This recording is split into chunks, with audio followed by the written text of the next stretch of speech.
For many of you, this year's Independence Day might have felt a little different, a bit out of sorts, almost like peering through the proverbial looking glass, as if we're honoring something that once was.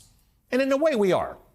This year, the holiday arrived at a precarious moment for our democracy, as Donald Trump continues to take a wrecking ball to the very institutions built to protect our democracy. Commenting on this state of affairs, a friend of the show, Dean Obeidallah, shared this observation yesterday, quote, "When I read the Declaration of Independence this week, I no longer view it as a historical document. I view it as someone who can feel and sense the feelings of the colonists living under a brutal regime who rose up for self-determination and freedoms. And I have those same feelings right now. And I know many of our fellow Americans feel the same way," end quote. Today, the country is facing an historic test, and former federal judge Michael Luttig has emerged as one of the most important public voices helping Americans understand the rule of law in the face of a president who's determined to place himself above it.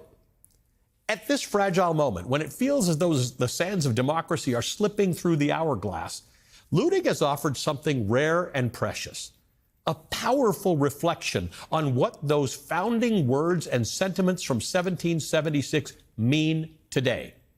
In a piece titled "The Self-Evident Truths of Freedom and of Tyranny," Luttig draws a direct line from 1776 to today, revisiting the structure and spirit of the original Declaration to name the challenges that are now confronting American democracy. It's thoughtful, it's timely, and it demands every American's attention. It's the kind of circumspective work likely designed for the annals of history as a reflection of this critical moment in our history. According to longtime political reporter Ryan Lizza, who published Luttig's work on his site, Taleo, quote, "This is not a piece that should be skimmed or scanned. Luttig is writing for the ages. I recommend you take some time away from the crush of news, find a quiet place without distractions, and read this piece carefully. That's when the power of what Luttig has written will hit you," end quote. In crafting his work, Luttig follows the structure of the original Declaration of Independence, beginning with a preamble that reminds us why our forebears rejected the rule of a king, then presenting a clear and compelling outline of the core principles that define our democracy. By drawing a parallel to the founders' break from King George's tyranny, Luttig builds a modern declaration that identifies what must be protected to prevent tyranny today. He writes, quote, "On July 4th, 1776, our fellow Americans declared their independence from the British Empire and its ruling monarchy. Thus began the American Revolutionary War against Great Britain to secure America's independence from the tyrannical rule of King George III. On that first Independence Day, almost 250 years ago, America freed itself forever from the bondage and oppression of tyrannical rule by monarchs and kings. There would never be another king in the United States of America," end quote. Luttig goes on to present a list of principles essential to sustaining our democracy. He revisits the founders' grievances, translating them into 27 self-evident truths about freedom and tyranny that apply today more than ever. This carefully curated list not only grounds Luttig's points historically, it lays out clearly what must be preserved and defended now, making his work both a powerful historical reflection and a practical guide for today's challenges. These include the rule of law as the true sovereign, as opposed to rulers. As Luttig puts it, in America, the rule of law is king. It honors the fact that America is a nation of immigrants from foreign lands. It stresses the need for free and open trade with the world. It also means safeguarding free and fair elections, respecting their outcomes, ensuring the peaceful transfer of power. Just as important are equal protection under the law and fundamental freedoms like free speech, due process, and the right to dissent. In his treatise, Luttig underscores that a judiciary independent of government influence is critical to protecting these rights and to holding government accountable. Ultimately, it all comes down to placing real limits on government power to keep it from becoming a tool of revenge, of oppression, or of political control, as it is starting to become. Luttig's piece reaffirms the heart of the American experiment, that sovereignty belongs to we, the people, not to presidents or parties. And through these reminders, we're warned that abandoning these foundational principles risks us sliding back into the very tyranny that the founders fought to overthrow. Ludwig's modern declaration is both a reminder of America's original promise and a call to defend it now as threats to democracy and the rule of law grow more urgent. More than 2 centuries after Americans adopted the Declaration of Independence, one of the nation's great legal minds invites us to re-engage with the ideals at the heart of our founding charter. Ludwig declares forcefully, quote, "The people are not the enemy of the government. Rather, the government that regards the people as its enemy is itself the enemy of the people," end quote. 50 states lie at Lady Liberty's feet, and throughout our history, her values, the envy of the world, have been tested and retested. Ultimately, it has been entirely up to us to decide whether those values remain just words on paper or a living promise, so that one day future generations, the inheritors of this great experiment, can look up at those same fireworks without having to wonder whether democracy will collapse in their lifetime. It's a call to action.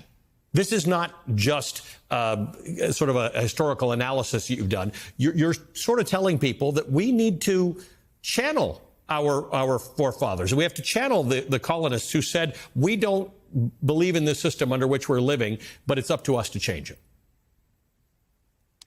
Ali, that's correct. The words and the ideas of the Declaration of Independence have never before, in 250 years since they were penned, been more profound and more relevant than they are today. There is no American, no person who can lay claim to the words and the ideas of the Declaration of Independence, notwithstanding that many people today claim that they have special claim to those words and ideas. These words and these ideas will forever be those of the American people, Ali. In 1776, the founders pledged their lives, fortunes, and sacred honor, their words. Talk to me about what we need to be prepared to sacrifice right now in order to defend what we believe in. And I say this to you as somebody who did sacrifice in dealing with January 6th. That cost you personally in terms of threats, in terms of reputation. You decided that your fealty to what this country is more important than certain other things. Well, Ali, it should never be the case in the United States of America that anyone should have to sacrifice their lives in the way that our American colonists did. That's unthinkable. And I don't believe, and I certainly don't hope that anyone would have to sacrifice their lives today or ever again. But picking up on the words of the Declaration of Independence that you just recited, I do believe that today that all Americans should be prepared to sacrifice their sacred honor, if you will, to defend the ideals of the Declaration of Independence in the way that the American colonists did almost 250 years ago. It bears noting, Ali, as you know well, that next year, 2026, America will celebrate its 250th anniversary since its founding in 1776. And the nation is preparing at this moment a national celebration of that event. It's a timely a place for us to be reminded of the Declaration of Independence and all that it says and stands for as we come to that 250th celebration. Reading your piece is both a warning and a blueprint. I'm going to choose today to focus on the blueprint part. If you could ask every American who has read this or is watching this to do something as a result of that, what do you think that something should be? And I obviously it's different for different people depending on what your position in life is. But what do you want people to take in terms of a call to action? The first thing and the thing of overarching importance is that the Declaration of Independence and the Constitution of the United States give all power to we the people. It gives no power whatsoever to our government. We set up self-governance under a democracy almost 250 years ago. And in my view, the power has drifted to the government and away from the people. So in terms of a call of action today, Allie, what I would hope the American people would do is focus on the 27 grievances of the American colonists against the British Empire and King George III. Think about those particular grievances, those truths of tyranny, and ask themselves how far astray we have gone today. One of the interesting parts about then and now is that this government is working very, very hard to silence dissent. You and I have talked about this several times. Dissent was core. Articulating that dissent was core to creating this Declaration of Independence so that we could become a self-governing country. That is under pressure again. Americans are being warned. If you dissent as a judge, as a prosecutor, as a journalist, as a political opponent, as a student, we will come for you.